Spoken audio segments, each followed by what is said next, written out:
Почитувани, тандемот Коларевиќ и Абази се коалиција во обвинителството, како што се СДС и дуи во политиката.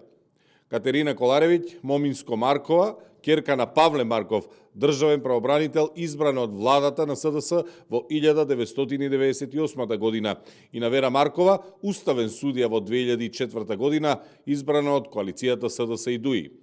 Фамилијарни кариери во обвинителството на услуга на СДС. За Абази и да не говориме.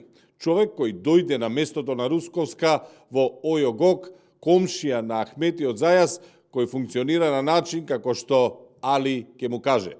Коларевиќ и Абази застанаа цврсто во одбрана на криминалот на функционерите на СДС и дуи, наречен Мазут, вреден 167 милиони евра, и ги амнестираа Васко Ковачевски, Асмир Јаховски, Адријан Муча, Радко Капушевски и Ерџан Сулковски, без да ги спроведат во судница.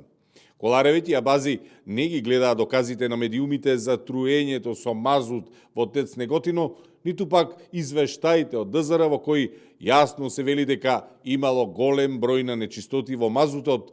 Не ги интересира релевантни лица од СМ да ги повикаат на разговор, туку повикале лица кои ќе им дадат искази какви што тие бараат. Едноставно речено, при очи се правеле слепи. Прашуваме, дали зад запирањето на постапката стои корупција, односно подмитување на обвинителите? Зошто Советот на јавни обвинители на Башким Бесими молчи и не бара и тој одговори за стопирањето на постапката? На ваков начин функционираше коалицијата СДС и дуи додека беше на власт, а како што гледаме и натаму продолжува таа коалиција и во правосудните органи. Бараме веднаш истрага за овој случај од повисоките инстанци, а оставка на Абази е повеќе од потребна. Правда и одговорност мора да има.